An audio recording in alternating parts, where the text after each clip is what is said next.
Hi friends, நம்ம இன்றைக்கி நம்ம சேனலில் கோதுமை கூழ் செய்ய போகிறோம். அது எப்படி செய்யறதுன்னு பார்க்கலாம் வாங்க.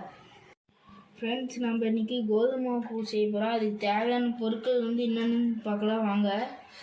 கோதுமை எடுத்துக்கோங்க, வெங்காயம், உப்பு தேவையான அளவு, மிளகா, கருவேப்பிலை எடுத்துக்கோங்க. கோதுமை தண்ணியில் போட்டு கரைச்சிக்கலாம். ஃப்ரெண்ட்ஸ், நம்ம கோதுமை கூழ் செய்கிறதுக்கு கடாயை எடுத்து வச்சுக்கலாம், அடுப்பத்தை வச்சுக்கலாம். இப்போ நம்ம கோதுமை கூழ் கரைச்சி வச்சுருக்கோம், அது நல்லா தண்ணியாட்டம் கரைச்சிக்கணும். இப்போ நாங்கள் கோதுமை கூழ் ஊற்றுறோம்.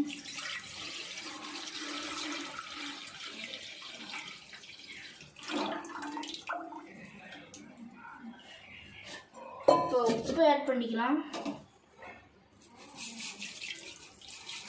தேவையான அளவு உப்பு.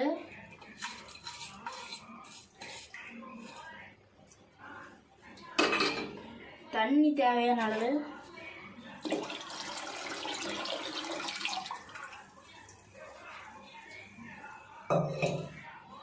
நல்லா கொதி வரட்டும்.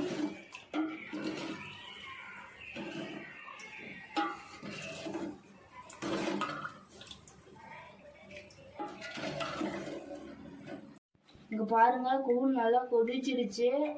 இப்போ நாங்கள் வெங்காயம், மிளகா, கருவேப்பிலெல்லாம் வணக்கி வச்சுருக்கோம். நீங்களும் வணக்கி ஆட் பண்ணிக்கோங்க. இப்போ நாங்கள் ஆட் பண்ணுறோம்.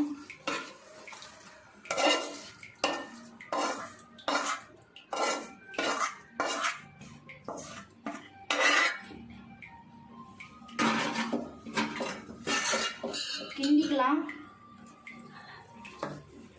நல்லா கிண்டணும்.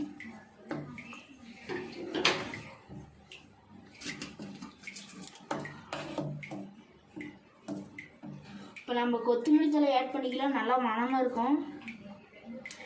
இது சர்க்கரை இருக்கிறீங்க, தினமும் காத்தால டீக்கு பதிலாக இது குடிங்க காய்ச்சி. நாங்கள் கொத்தமல்லி ஆட் பண்ணிக்கிறோம்.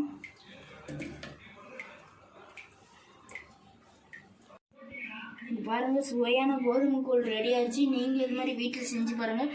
செஞ்சுட்டு எப்படி இருக்குன்னு சொல்லுங்கள். மறக்காமல் நம்ம சேனலை சப்ஸ்கிரைப் பண்ணிக்கோங்க.